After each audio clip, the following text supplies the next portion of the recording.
ഫേസ്ബുക്കിൽ നിന്ന് dry fruit order ചെയ്താൽ കാശ് പോയി കിട്ടി.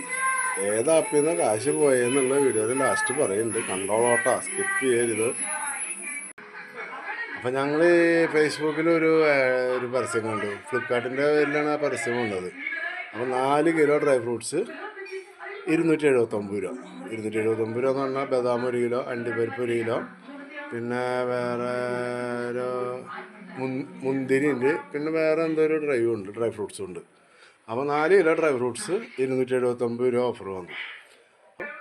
ഈ പരസ്യം കണ്ടപ്പോൾ നമ്മളത് കൈയോടെ ഓർഡർ ചെയ്തു. ക്യാഷ് ഓൺ ഡെലിവറി അതിൽ കാണിക്കണില്ല. ഓൾറെഡി ഒരു 10 ദിവസത്തോളമായി ഞാനിപ്പോൾ അത് ഡെലിവറി ഓർഡർ ചെയ്തിട്ട്. ഈ നേരം വരെ അതിനെ പറ്റിയിട്ട് ഒരു റിപ്ലൈ ഇല്ല.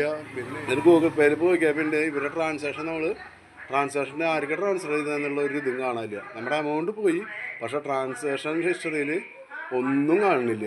ഒരു പേരോ അല്ലെങ്കിൽ എന്തെങ്കിലും ഒരു നമ്പറോ ഒന്നും കാണുന്നില്ല. അപ്പോൾ എൻ്റെ മനസ്സ് ചത്തു. കാരണം പൈസ പോയ പോലെ തന്നെ, അതേപോലെ തന്നെ ശരിക്കും സത്യമായിട്ടും നമ്മുടെ ആ 279 രൂപ ചാർജ് നമ്മുടെ അതിന് പൈസ കയ്യിൽ നിന്ന് പോയി. ഇപ്പോൾ അതിനെ പറ്റിയിട്ട് ഇപ്പോഴും പരസ്യങ്ങൾ വരുന്നുണ്ട്. ആ പരസ്യത്തിൽ നിങ്ങളാരും ഓർഡർ ചെയ്യരുത്, ശ്രദ്ധിച്ചോളോ. ഒരിക്കലും കൂടി പറയുകയാണ്, ഫേസ്ബുക്കിൽ ഇവരുടെ ഇടയ്ക്ക് വരുന്നുണ്ട്. ആ ഇടയിൽ നിങ്ങൾ ഓർഡർ ചെയ്യരുത്.